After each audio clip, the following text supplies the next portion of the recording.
기도하겠습니다. 오늘도 우리가 소망을 여전히 가질 수 있는 것은 예수 그리스도께서 우리 대신에 피 흘려 주셨음이 사실이기 때문입니다. 그 사실 때문에 우리가 주의 이름을 부르며 담대히 이 자리에 나왔습니다. 이 시간에 우리 모두에게 피 흘리심의 하나님의 그 사랑이 다 부어지게 하여 주시옵소서. 예수님 이름으로 기도드리옵나이다. 아멘. 오늘 함께 나눌 말씀은 시편 78편입니다. 시편 78편 1절부터 8절까지 함께 읽도록 하겠습니다. 같이 읽겠습니다. 시작. 내 백성이여 내 율법을 들으며 내 입의 말에 귀를 기울일지어다.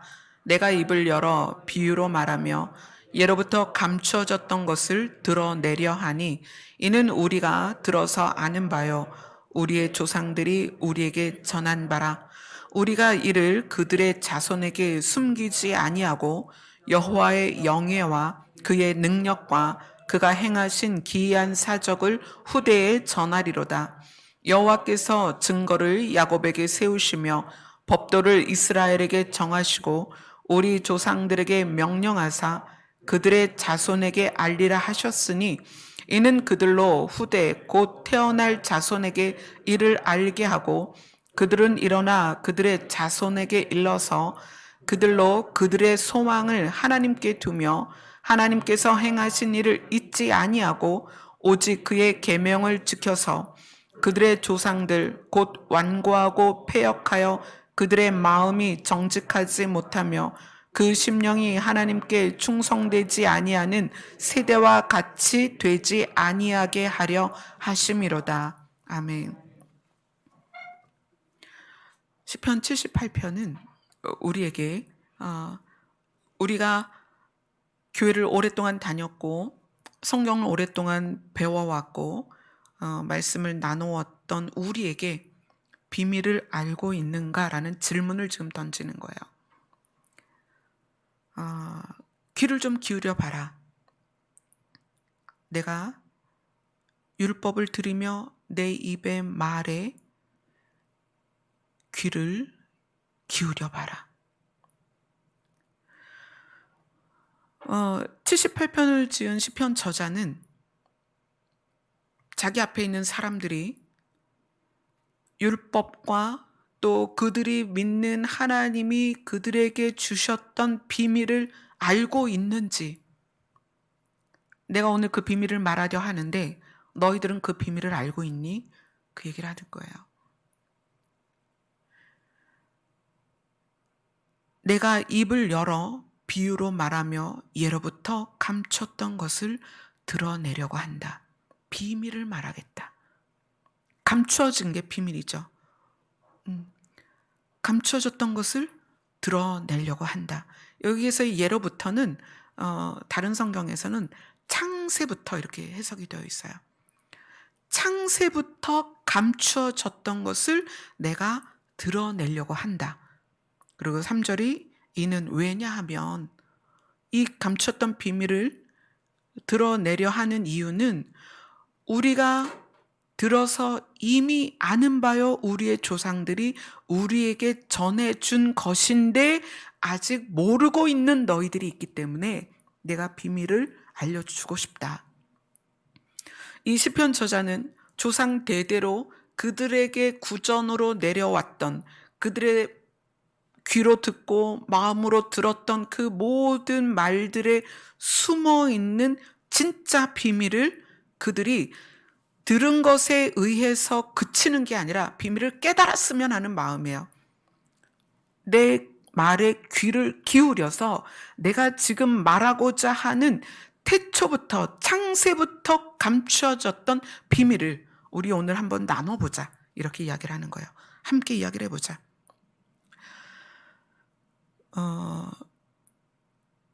4절을 같이 읽겠습니다. 4절을 시작. 우리가 이를 그들의 자손에게 숨기지 아니하고 여호와의 영예와 그의 능력과 그가 행하신 기이한 사적을 후대에 전하리로다.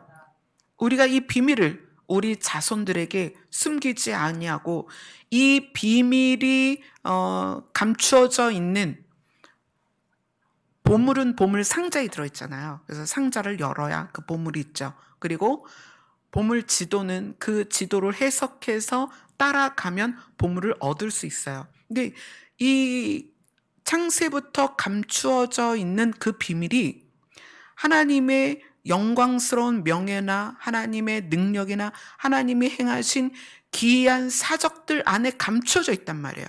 그 비밀이. 그래서 그것을 내가 내 자손들에게, 그리고 너희도 너희 자손들에게 전하자, 이렇게 얘기를 해요. 왜 전하고자 하냐면 5절을 같이 읽겠습니다. 자, 여호와께서 증거를 야곱에게 세우시며 법도를 이스라엘에게 정하시고 우리 조상들에게 명령하사 그들의 자손에게 알리라 하셨으니. 내가 오늘 너희들에게 비밀을 이야기하고 싶은 것은, 또 너희가 이 비밀을 알아야 되는 이유는 하나님께서 우리의 자손에게 알리라고 말씀을 하셨다는 거예요. 이 비밀을 너희만 알고 있지 말고 너희 자손에게도 알려라. 그래서 하나님께서는 그 증거를 야곱에게 세우셨다. 여기에서 여호와께서 증거를 야곱에게 세우셨다라는 것은 조금 이제 스토리가 있어요. 이 스토리는 야곱이 형 에서에게서 팥죽 한 그릇으로 장자의 명분을 사고, 그러니까 하나님의 축복의 흐름을 틀었죠. 자기에게 틀어버린 거예요. 장자는 하나님의 축복을 받을 수 있는 자격이에요. 권리예요. 그런데 야곱은 그게 너무 귀한 거야. 하나님으로부터 오는 축복을 본인이 받고 싶으니까 형 에서가 아주 배고픈 시간에 팥죽을 맛있게 끓여놓고 형에게 말하는 거죠. 배고프면 이거 한 그릇 먹어. 그 대신 형의 장자의 그 명분을 나한테 줘라. 그러니까 형은 하나님으로부터 오는 축복의 흐름에 대해서 개념을 가지고 있지 않는 거예요. 그게 뭐냐면 비밀, 또는 하나님이 하나님의 백성에게 흘려보내고자 하는 너무나 소중한 것에 대해서 에서는 마음에 두고 있지 않았던 거예요. 그래서 축복의 통로를 틀었죠. 그리고 나서 아버지로부터 축복을 받는 기도의 자리에서조차 야곱이 그것을 뺏었습니다. 그리고 형 에서를 피해서 아버지 집을 떠나요. 아버지 집을 떠나면서 그가 잠이 들었는데, 삼촌 라반의 집을 향하여 가는 도중에 잠이 들었는데 꿈에서 하나님이 나타나셔서 무엇을 말씀하시냐면 아브라함에게, 이삭에게 주셨던 약속을 야곱에게 주십니다. 그러니까 흐름이 팥죽이나 또는 아버지에게 축복을 받기 위해서 짐승의 털로 형으로 위장하고 아버지의 축복을 받았던 그것은 본인의 노력이었어요. 근데 그 본인의 노력이 왜 들어갔냐면 비밀을 알았기 때문이거든요. 하나님의 축복의 비밀을 알았단 말이에요. 비밀을 안 자가 그것을 얻기 위하여 자기 스스로 노력을 했어요. 근데 하나님이 그것을 통해서뿐만 아니라 야곱이 에서와 갈리는 부분이 또 뭐가 있냐면, 에서는 이방인과 결혼을 해요. 이방인과 결혼한다는 것은 그 당시 아브라함이 이삭에게 물려준 신앙의 유산을 이삭의 아들 에서와 야곱 사이에서 에서는 그 믿음의 유산을 거부했다는 거예요. 그래서 이방인과 결혼하고 부모의 근심이 돼요. 그리고 야곱만큼은 이 아버지가 이방인과 결혼하게 할 수 없다는 생각을 가지고 있고 엄마와 아빠가 그런 의견을 가지고 있으니까 야곱은 집을 떠납니다. 포커스가 형 에서를 피하는 것으로 포커스가 돼 있지만 여기서 더 중요한 것은 야곱은 이방인과 결혼하지 않고 갓 같은 이스라엘 사람과 결혼하기 위해서 삼촌 집으로 향해요. 편안하고 안정된 아버지의 집을 떠납니다. 그러한 야곱을 보고 하나님이 아브라함에게서 주셨던, 아브라함에게 말씀하셨던 약속을 이삭에게 흐르게 하시고 그 이삭에게 주셨던 약속을 야곱에게 주세요. 그래서 오늘 이 말씀에서 여호와께서 증거를 야곱에게 세우셨다, 이렇게 표현을 해요. 그래서 꿈속에서 야곱이 하늘로 통하는 사다리를 봅니다. 그리고 거기서 하나님을 만나요. 하나님께서 음성을 주세요. 내가 아브라함에게 주었던 약속, 이삭에게 주었던 약속을 너에게 주겠다, 야곱에게. 그래서 야곱이 그곳에 돌을 세우고 여기가 베델이다, 이렇게 얘기해요. 여기는 하나님의 집이다. 여기는 열린 하늘이다. 여기는 하나님의 약속의 장소다. 여기는 하나님을 만날 수 있는 곳이다. 그리고 베델이라는 이름으로 돌을 세웁니다. 그리고 하나님께 이렇게 얘기를 해요. 하나님, 제가 삼촌 라반 집에 가지만 다시 이곳으로 돌아오고 싶습니다. 어디로? 아버지 집으로. 제가 편안히 아버지 집으로 돌아오게 되면 내가 10의 1조를, 모든 재산의 10의 1조를, 모든 소득의 10의 1조를 하나님께 드리겠습니다. 이렇게 약속을 해요. 돌아오겠다. 누구의 집으로? 아버지의 집으로 돌아오겠다. 그렇게 약속을 합니다.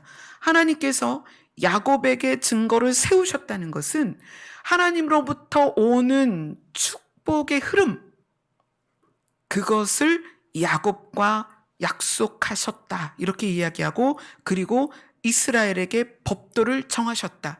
하나님의 축복을 받을 수 있는 법도를 정하셨다. 그래서 율법이 그들이 지켜야 할 계명이 됐죠. 그리고 우리 조상들에게 명령해서 그들의 자손에게 알려라. 아버지에게 돌아와서 하나님이 주시고자 하는 복을 받는 것, 하나님께서는 야곱에게 그 약속을 주셨습니다.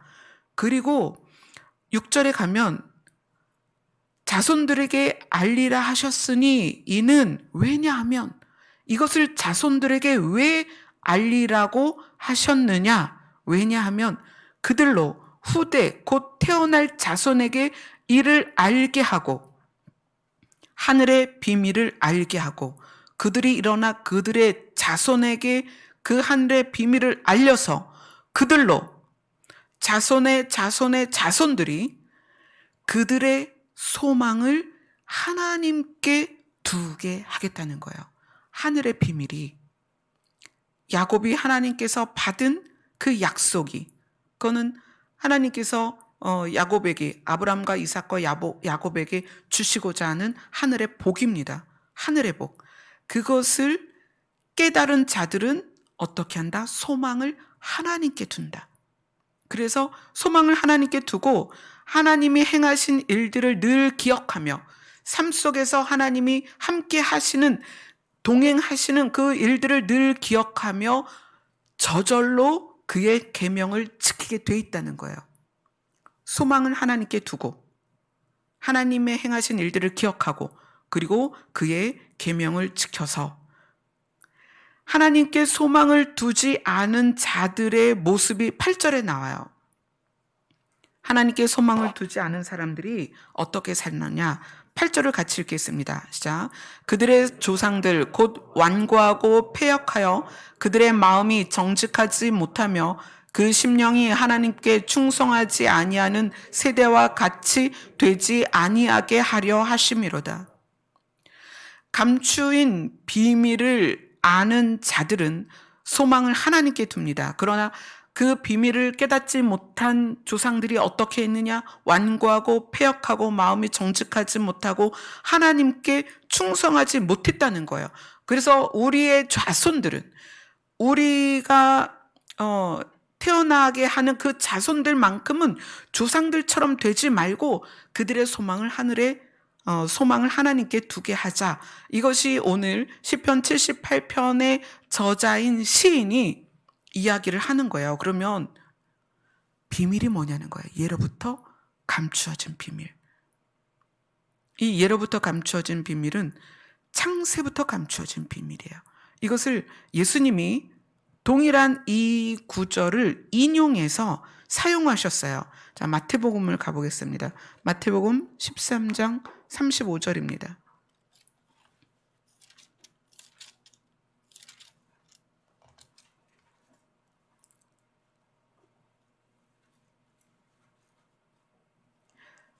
마태복음 13장 34절 35절 같이 읽겠습니다. 시작. 예수께서 이 모든 것을 무리에게 비유로 말씀하시고 비유가 아니면 아무것도 말씀하지 아니하셨으니 이는 선지자를 통하여 말씀하신 바 내가 입을 열어 비유로 말하고 창세부터 감추인 것들을 드러내리라 함을 이루려 하심이니라. 예수님이 모두에게 비유로 설명을 해주세요.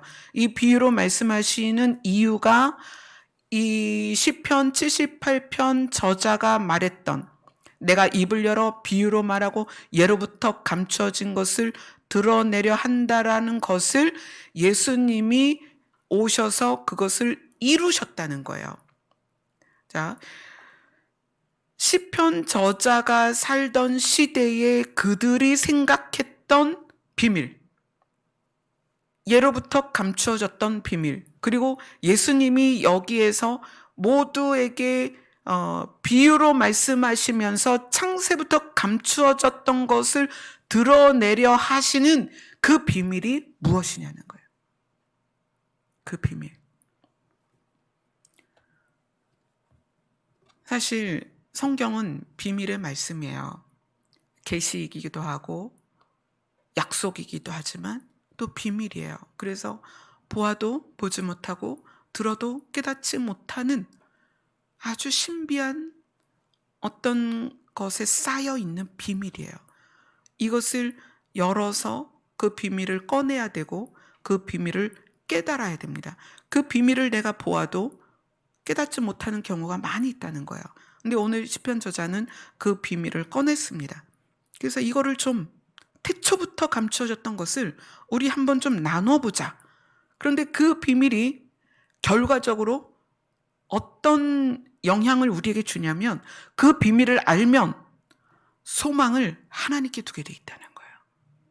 소망을 하나님께 둔다. 그럼 태초부터 감추어졌던 비밀이 뭐냐? 자, 요한계시록으로 가겠습니다. 요한계시록 1장 8절로 가겠습니다.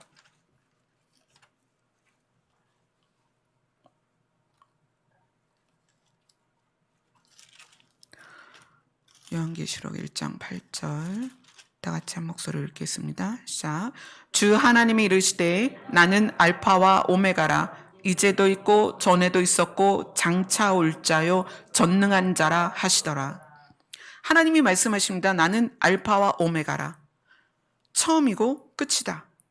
이전에도 있었고 이제도 있고 전에도 있었고 장차 올 자요 전능한 자라. 자, 하나님이 자기 자신을 그렇게 소개를 하십니다. 그리고 요한계시록 21장으로 갑니다.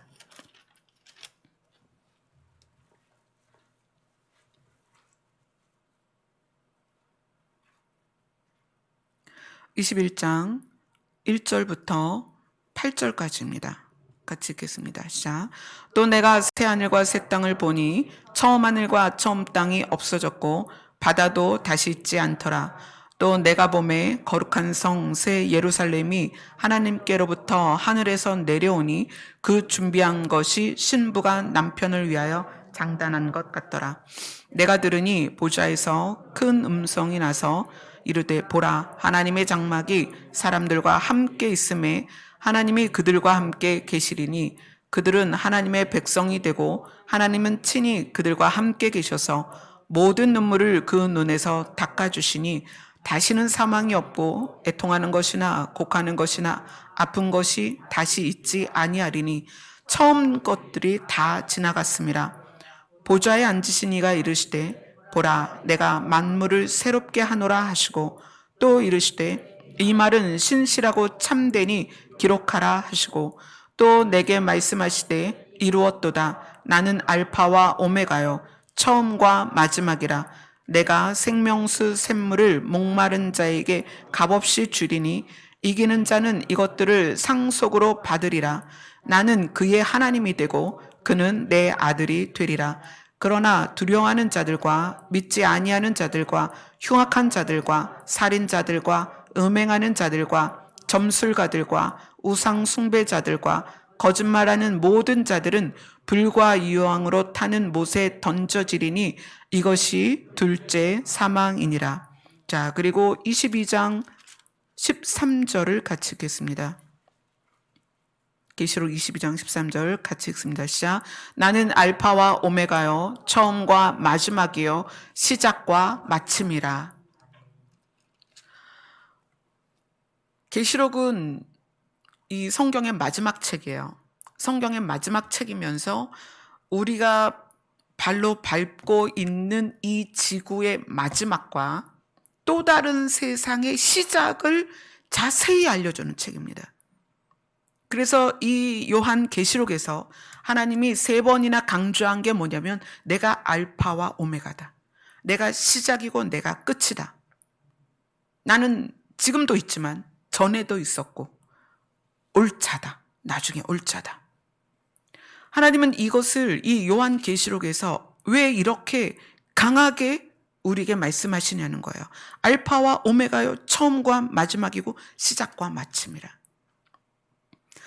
요한계시록 21장을 보면 하나님께서 또 다른 시작을 말씀하세요. 내가 새 하늘과 새 땅을 보니, 요한이 보고 있는 거예요. 내가 새 하늘과 새 땅을 보니 처음 하늘과 처음 땅이 없어졌고 바다도 다시 있지 않더라. 그리고 거기에 새 예루살렘이 내려오더라.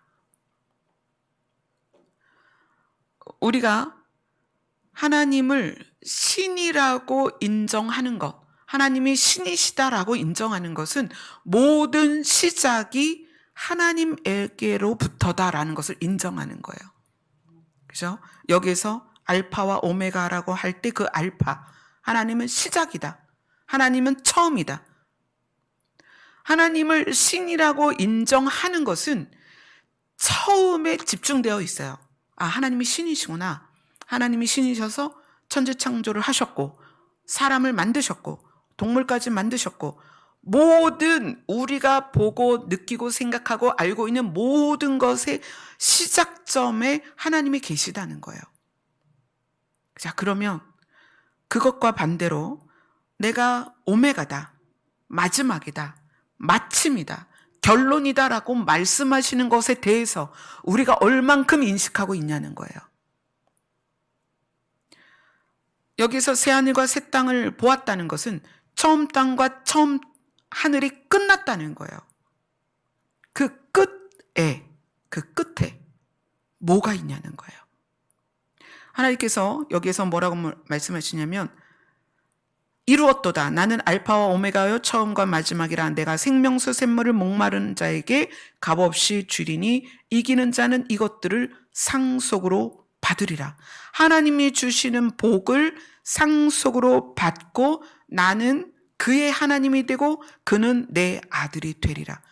이 상속이 바로 아까 시편에서 본 하나님이 야곱에게 주신 약속이라는 거예요. 상속.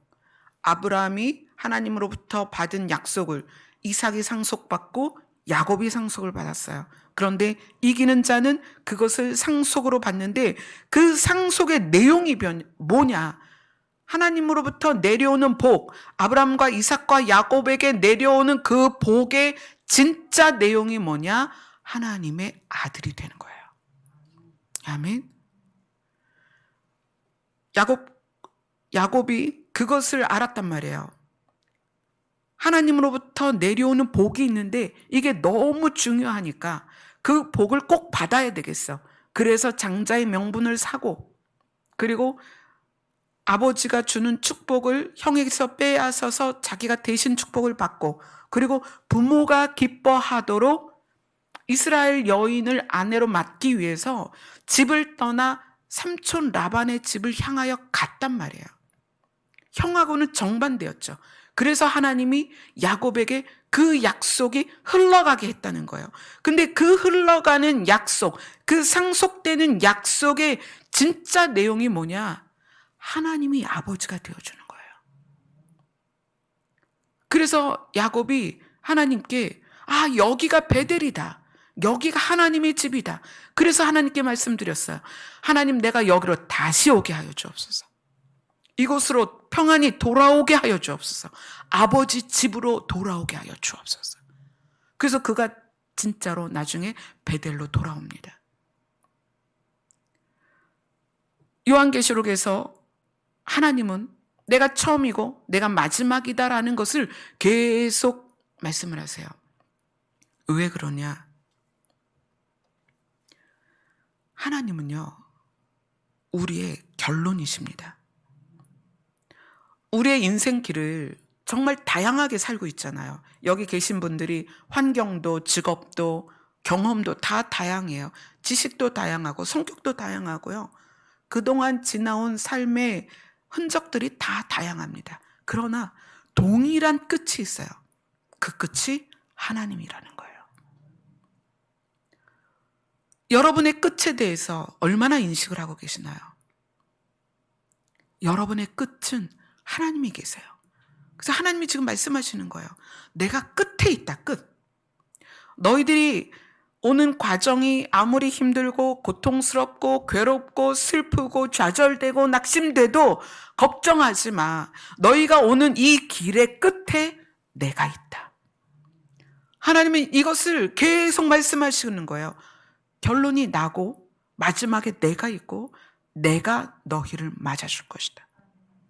탕자가 아버지에게서 재산 반을 받습니다. 그리고 그 둘째 아들은 아버지하고 형에게 빠이빠이 하고 그 재산을 지고 이고지고 떠나요. 그래서 방탕한 생활을 통해서 세상을 즐기면서 그걸 다 씁니다. 나중에는 먹을 게 없어서 돼지를 치면서 돼지 우리 안에 있는 열매들을 주워 먹는 지경까지 가요. 근데 그가 무엇을 기억하냐면 아버지를 기억하는 거예요. 그래, 그곳에 가면 나의 아버지가 있지. 내가 비록 지금 쫄딱 망하고 그지가 됐어도 그곳에 가면 나의 아버지가 있다. 나의 아버지의 종들이 지금 내 형편보다 훨씬 낫고 혹시 아버지가 나에게 너 내가 안 받아주고 종처럼 하인처럼 내가 너를 부릴 거야 한다 할지라도 그래도 나는 지금 아버지께 가야 되겠다. 그리고 탕자가 둘째 아들이 아버지를 향해서 갑니다. 그런데 길 끝에 멀리 집이 보이는데 그 길 끝에 누가 서 있냐면 아버지가 서 있다는 거예요. 둘째 아들은 자기의 처지와 상관없이 아버지를 보고 기쁘고 행복했어요. 나의 아버지구나. 그리고 달려가서 아버지께 안기고 아버지는 그를 회복시켰습니다. 누구로? 상속받을 자로 회복시켰다는 거예요.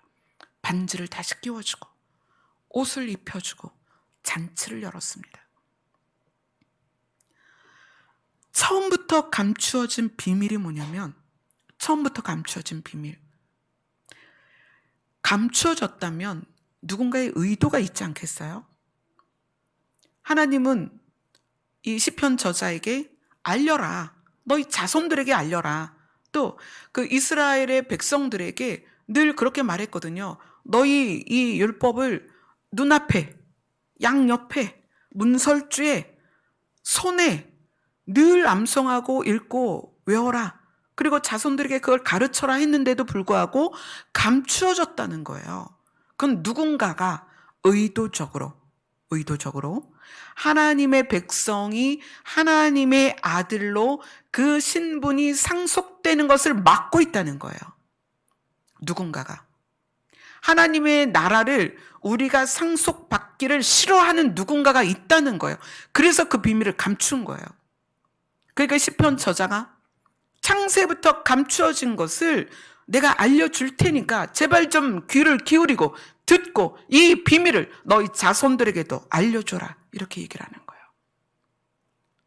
어떻게 창세 때부터 이것이 하나님의 자녀가 되는 이 비밀이 감추어졌느냐?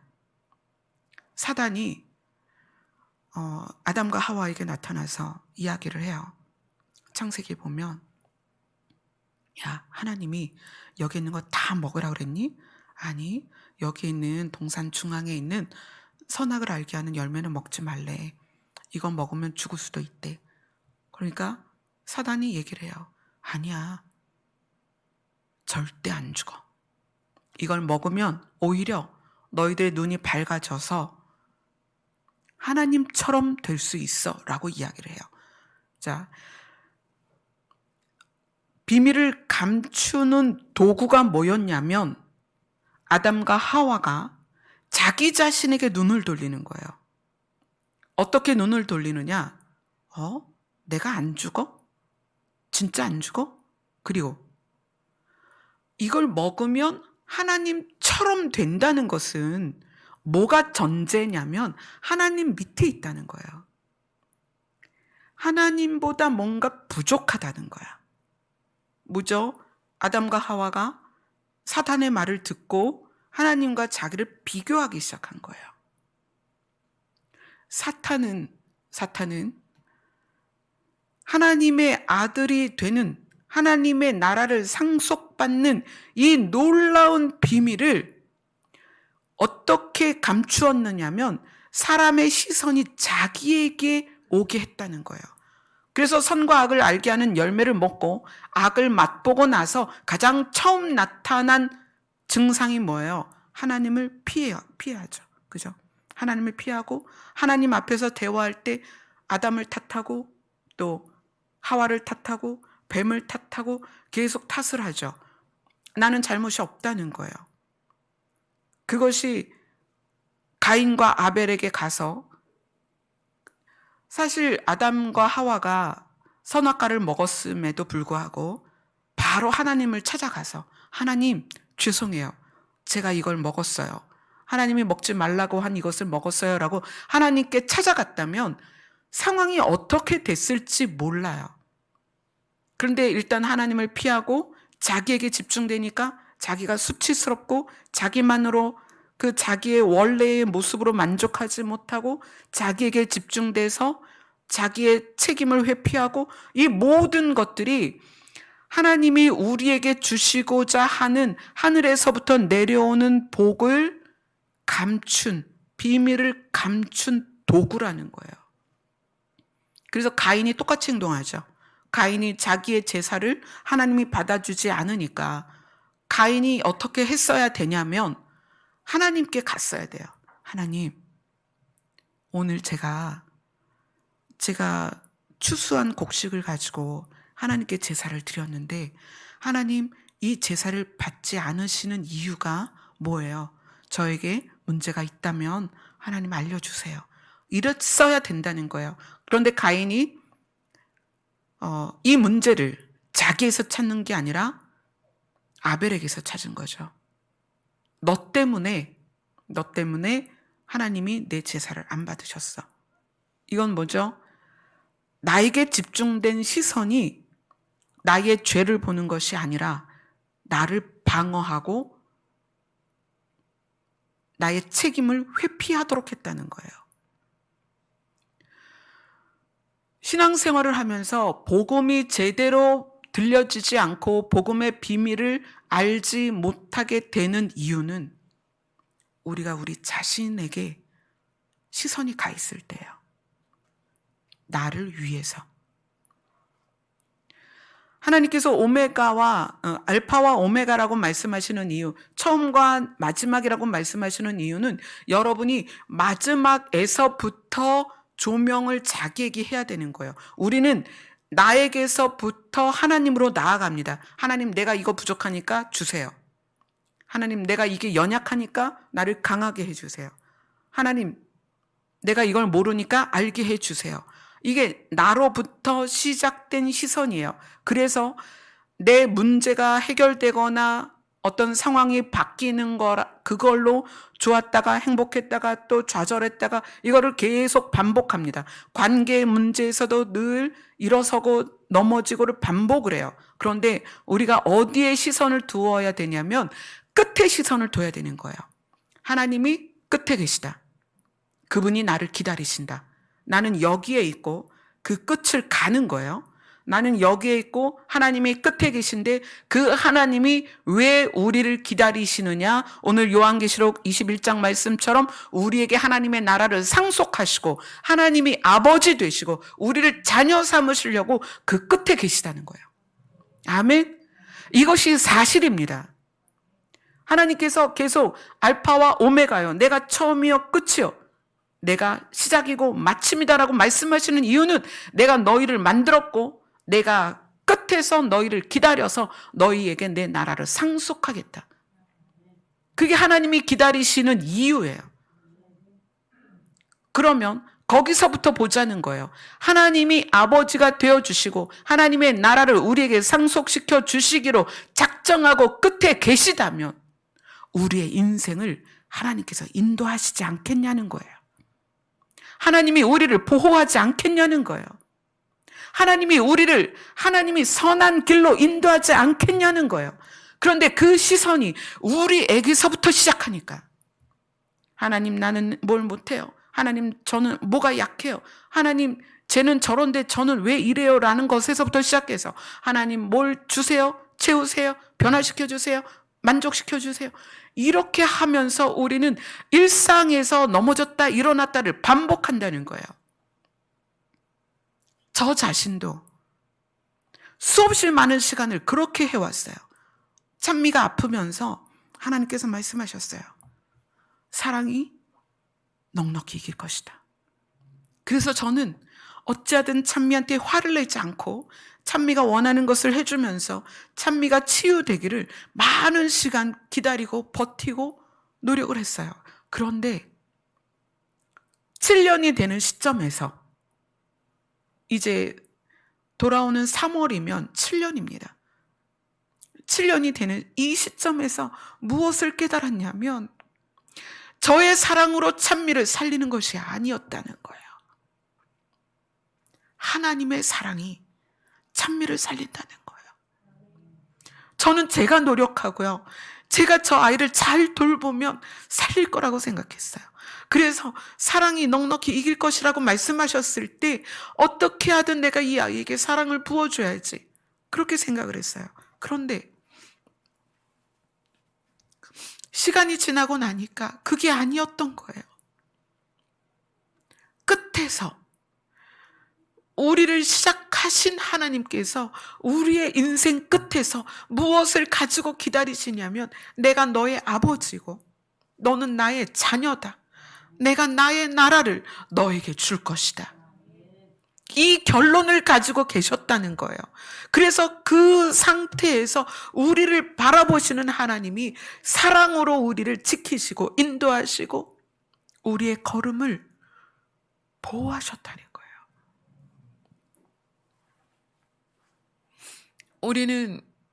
우리가 인생에서 뿌린 씨앗 때문에 거두는 과정들이 있습니다. 내가 강팍하고 내가 거칠어서 거두는 열매들이 있어요. 내가 깨닫지 못하고 내가 지혜롭지 못해서 나에게 생기는 삶의 열매들이 있습니다. 그것 때문에 우리가 고난을 받고 고통을 당할 수 있어요. 자녀는 다 그런 건 아니지만 부모의 열매이기 때문에 부모가 잘못한 것에 의해서 자녀들에게 여러 가지 문제들이 나타날 수 있습니다. 우리 모두가 다 그런 과정을 지나왔어요. 그런데 그러한 상황에서 하나님이 우리의 길의 끝에 서서 우리를 보고 계신 거예요. 성경에서 그 방탕했던 거지가 됐던 그 둘째 아들이 돌아올 때 아직도 상고가 먼데 아직도 길이 먼데 그 길 끝에서 아버지가 날마다 자기 아들을 기다렸다는 거예요. 내 아들이 언제 돌아올까? 내 아들이 돌아온다면 분명히 재산을 다 탕진하고 돌아올 텐데 내가 그 아들을 따뜻하게 맞아줘야지. 그게 아버지의 사랑이라는 거예요. 제가 지금 찬미를 바라보면서 예전에는 저의 노력이 많은 부분 찬미에게 도움이 됐을 거라고 생각을 했어요. 그런데 그게 아니라 찬미를 살리시고 찬미를 일으키신 건 하나님의 사랑이었다는 거예요. 하나님께서 만나주시고 음성 주시고 위로하시고 찬미 자신이 하나님을 바라볼 수 있도록 인도되어져서 오늘도 이렇게 같이 예배를 드릴 수 있었던 거예요. 하나님이 처음이요 마지막이라고 말씀하시는 건 책임지겠다는 거예요. 왜? 아버지니까. 우리의 아버지니까. 그분을 아버지라고 부르는 우리를 하나님께서 책임지겠다는 거예요. 이것이 왜 비밀이냐? 그것을 깨달으며 우리의 소망을 어디에 두겠어요? 하나님께 둔다는 거예요. 그래서 우리가 자녀들에게 공부 열심히 해서 좋은 직장 가라, 돈 많이 벌어라, 그게 아니라 하나님이 너를 사랑하신다라는 것이 그 자녀를 살린다는 거예요. 하나님께서 너를 끝까지 지켜주실 것이다. 그것이 그 자녀를 살린다는 거예요. 왜냐하면 삶의 과정 가운데 얼마나 많은 일들이 있어요. 사건도 있고 사고도 있고 질병도 있습니다. 그러나 그러할 때마다 좌절하고 넘어지고 쓰러지는 것이 아니라 결론을 바라보는 거예요. 하나님께서 나를 사랑하시고 하나님께서 기다리고 계시니까 그분께 가면, 그날이 언제인지 모르지만 그분께 가면 그분이 당신의 나라를 나에게 상속시켜 주시고 우리의 눈물을 닦아주시고 사망이 없고 애통하는 것이나 곡하는 것이나 아픈 것이 없는, 다시는 어둠이 없는, 사망이 없는 그곳에서 우리를 맞아주실 거야 라는 기대와 소망이 이 땅을 살아가는 이길 수 있는 힘이 된다는 거예요. 이기는 자는 이것들을 상속으로 받으리라. 아멘. 무엇으로 이기겠어요? 성경을 한 100독하면 이길까요? 매일매일 기도를 한 10시간 하면 이길까요? 아니요. 소망을 하나님께 두었을 때 이깁니다. 결론을 깨달아야 이기는 거예요. 결론을 깨닫고 하나님이 나를 기다리고 계시다는 것이 소망이 될 때 이 땅에 있는 모든 것에 대하여 이기는 거예요. 그래서 어떻게 증상이 나타날까요? 비교하지 않아요. 그거를 아까 찬미랑 한참 이야기를 했어요. 찬미가 이제 심리적으로 어려움이 있을 때 이제 대화를 나누면 그 내용들을 이제 함께 은혜로 이제 마무리가 되죠. 좋은 결과로.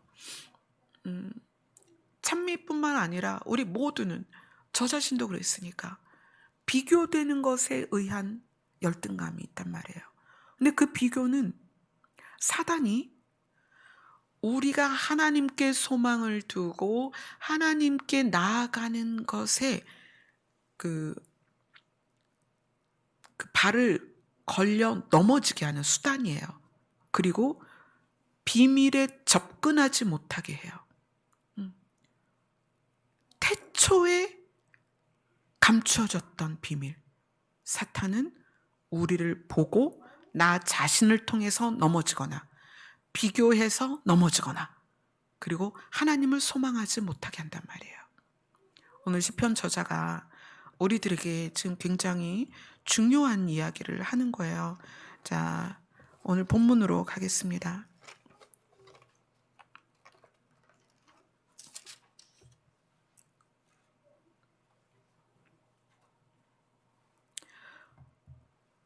시편 78편 7절로 8절을 같이 읽겠습니다.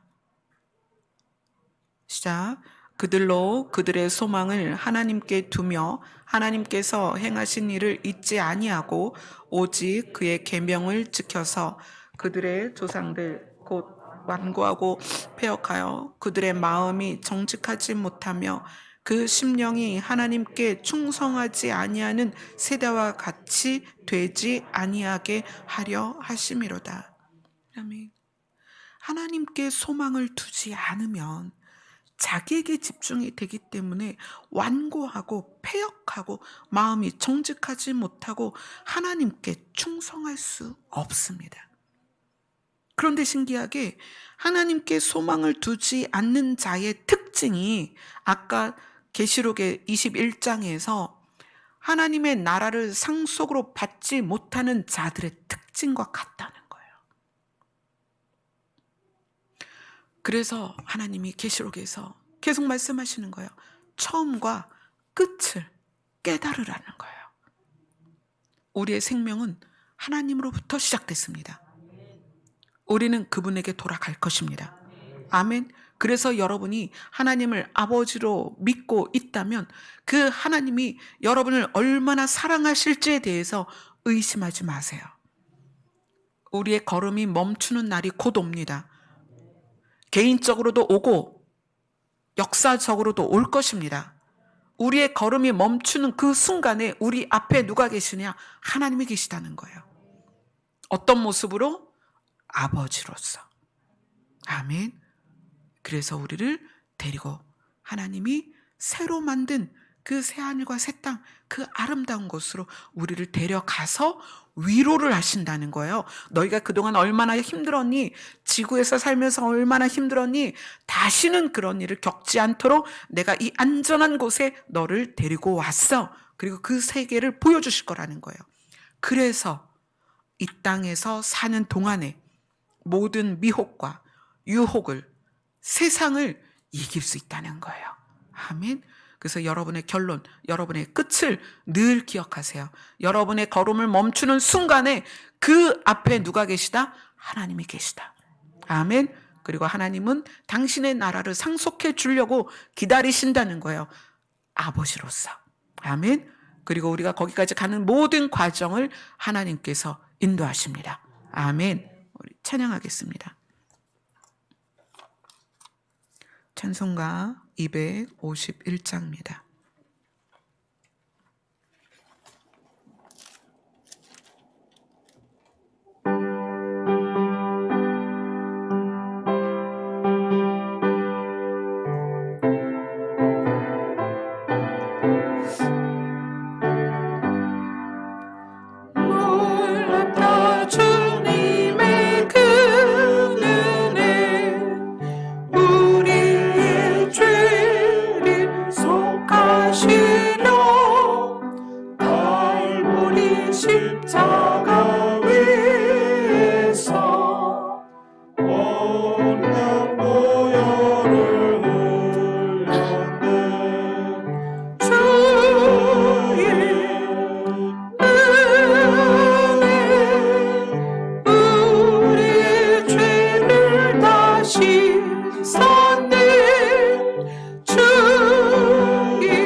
주께서 피로 씻으시네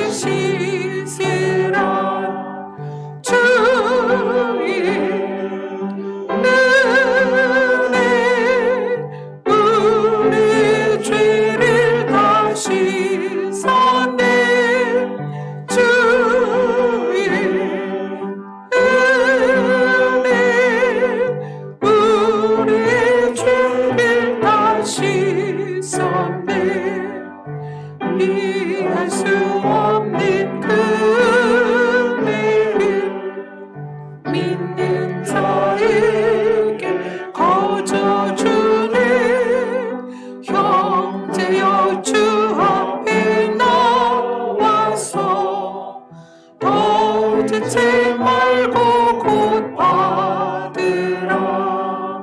주의 은혜 우리의 죄를 다 씻었네. 주의 은혜 우리의 죄를 다 씻었네. 아멘. 오늘 시편 말씀을 예수님이 비유로 말씀하시면서 창세부터 감추어진 비밀을 드러내셨다라는 것은 예수님 자기 자신이 또한 비밀이세요. 그분을 믿기만 하면, 그분을 내 안에 모셔드리면 우리는 아버지의 자녀가 되고 아버지의 나라를 상속받을 자가 되는 거예요. 또 우리 모두에게는 또 구원을 꼭 받아야 되는 자녀들이 있습니다. 각 가정마다 자녀들을 위해서 기도하고 있죠. 저희 부모님은 찬미찬주를 굉장히 사랑하세요. 제가 많이 아팠을 때 저희 부모님이 저희 아이들을 키워주셨습니다. 남편이 병원에 있어서 제가 병원에 있을 수밖에 없을 때에도 저희 어머니께서 오셔서 돌봐주셨어요.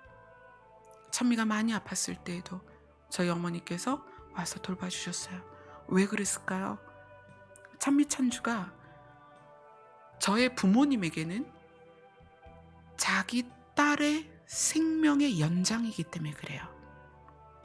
여기 계신 할머니 할아버지들도 그걸 느끼실 거예요. 왜 손주들이 예쁘냐? 내 자식의 생명의 연장이기 때문에 그래요. 그렇다면 우리가 결론에 도달해서 하나님 앞에 갔을 때 하나님은 우리의 아버지가 되어주시고 우리의 생명의 연장인 우리의 자녀를 하나님도 얼마나 기뻐하시겠냐는 거예요. 다만 여러분이 여러분의 자녀를 위하여 하나님 앞에 기도하고 여러분의 자녀의 이름을 하나님 앞에 올려드릴 때 하나님께서는 우리의 자녀의 이름을 절대 무시하지 않습니다. 왜냐하면 우리가 하나님의 자녀이고 우리의 생명의 연장이기 때문에 하나님은 우리의 자녀를 반드시 기억해 주세요. 그래서 여러분의 자녀가 혹시 교회를 나오지 않고 믿음이 없고 지금 세상에 있는 것 같아도 그들을 위해서 하나님 앞에 간구할 때 하나님은 반드시 그 기도를 들어주십니다. 노아의 방주에서도 하나님은 노아의 세 아들과 며느리까지 구원하셨어요. 기생 라합의 가족들을 다 구원하셨어요. 롯은 그 두 딸을 데리고 나왔습니다. 그래서 여러분의 생명의 연장인 여러분의 자녀들을 위해서 기도하세요. 하나님이 반드시 그 자녀들을 살려주십니다. 지금의 모습에 실망하거나 지금의 모습 때문에 포기하지 마세요. 하나님은 끝까지 그들을 살리셔서 그 끝에서 그들을 반드시 자녀 삼으실 것입니다. 아멘. 이제 오늘 우리가 기도할 때 우리의 시간의 끝에 계시는 하나님께서 우리를 얼마나 기쁘고 사랑하는 마음으로 우리를 기다리시는지를 기억하면서 하나님이 나의 아버지 되심을 더 깊이 묵상하고 또 느낄 수 있는 그런 기도 시간이 되었으면 좋겠습니다. 다 같이 기도하겠습니다.